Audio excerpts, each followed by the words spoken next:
Hindu college Moradabad की online classes में आप सब छात्रों का हार्दिक अभिनंदन। हम यहाँ पर सोशल रिसर्च के बारे में अपनी स्टडी जारी रखे हुए हैं।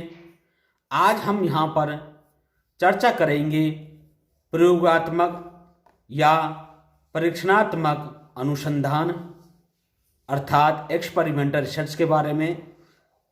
जैसा कि विद्यार्थियों इस नाम से ही स्पष्ट होता है कि प्रयोगात्मक में प्रयोग और परीक्षणात्मक परीक्षण अर्थात नियंत्रित परिस्थितियों में अवलोकन करना।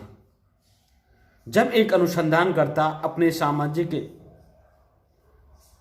अनुसंधान में अपनी विषय या सामाजिक समस्या से संबंधित तथ्यों का या घटनाओं का नियंत्रित परिस्थितियों में दशाओं में उनका अवलोकन करता है, उन्हें देखता है, तो उस प्रकार के प्रयोग को हम एक्सपेरिमेंटल रिसर्च कहते हैं। एक्सपेरिमेंटल रिसर्च को हम व्याख्यात्मक अनुसंधान भी कहा जाता है, क्योंकि इसमें अनुसंधान करते समय डाटा का संकलन, वर्गीकरण, विश्लेषण की व्याख्या करनी होती है, इसलिए इसे हम व्याख्यात्मक अनुसंधान भी कहते हैं। चेपिन महोदय ने भी अपनी परिभाषा में कहा है कि परीक्षणात्मक या प्रयोगात्मक अनुसंधान मात्र नियंत्रित परिस्थितियों में किया गया अवलोकन मात्र होता है।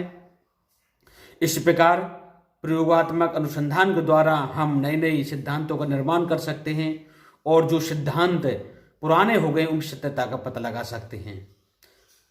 एक प्रयोगात्मक अनुसंधान के द्वारा हम मानवीय श्रम, समय और धन को भी बचा सकते हैं। एक उपयोगी उपकल्पना हाइपोथेसिस के निर्माण में भी यह बहुत ही अत्यंत उपयोगी है। अब हम इसके प्रकारों के बारे में देखें तो यह 3 प्रकार का होता है। पश्चात परीक्षण, आफ्टर ओनली एक्सपेरिमेंट। नंबर 2 पूर्व पश्चात परीक्षण, बिफोर आफ्टर एक्सपेरिमेंट। नंबर 3 कायांतर तथ्य परीक्षण, एक्स पोस्ट एक्सपेरिमेंट। सबसे पहले हम इसके प्रकारों में देखें पश्चात परीक्षण, आफ्टर ओनली एक्सपेरिमेंट। तो इसमें विद्यार्थियों एक सामाजिक अनुसंधान करता जब अपने कोई अनुसंधान करता है तो उसमें वो 2 समूहों को लेता है। एक समूह को वो स्थिर रखता है, उसमें कोई परिवर्तन नहीं करता, उसे हम नियंत्रित समूह कंट्रोल ग्रुप कहते हैं। और दूसरे समूह में जिसे हम उसमें हम परिवर्तन करेंगे उसे हम परीक्षणात्मक समूह एक्सपेरिमेंटल ग्रुप कहते हैं।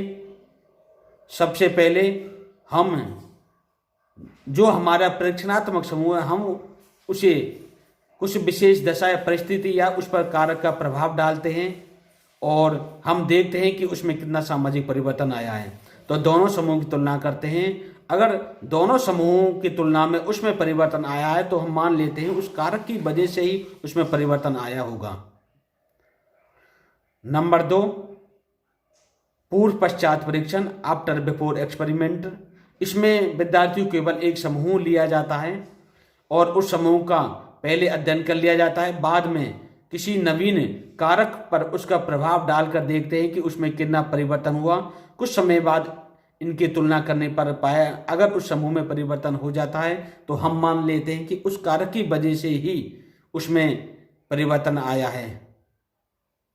तो इस प्रकार पूर्व पश्चात परीक्षण किया जाता है। नंबर 3 देखते हैं कायांतर तथ्य परीक्षण, एक्स पोस्ट एक्सपेरिमेंट। इसमें विद्यार्थी जो भूतकालीन या ऐतिहासिक घटनाएं होती हैं हम उसका अध्ययन किया करते हैं, क्योंकि उनका हम रिवीजन नहीं कर सकते, दोहराव नहीं कर सकते उन घटनाओं का। हम इसमें 2 समूह ले लेते हैं और एक समूह पर उन्हीं कारकों का प्रभाव डालकर देखा जाता है कि यह भूतकाल में घटना घटित हुई होगी। जातियाँ ले लेते हैं, एक जनजाति पर सामाजिक कल्याण कार्यक्रम चलाकर देखते हैं। यदि उस जनजाति में कोई परिवर्तन आ जाता है दोनों समूह की तुलना करने पर, दोनों जनजातियों की तुलना करने पर हम मान लेते हैं कि उस साक्षरता कार्यक्रम के ही द्वारा उस जनजाति में प्रभाव आया, और यह निष्कर्ष हम भूतकालीन घटनाओं पर अप्लाई करते हैं। तो इस प्रकार छात्रों, हमने यहाँ पर एक्सपेरिमेंटल रिसर्च के बारे में अध्ययन किया।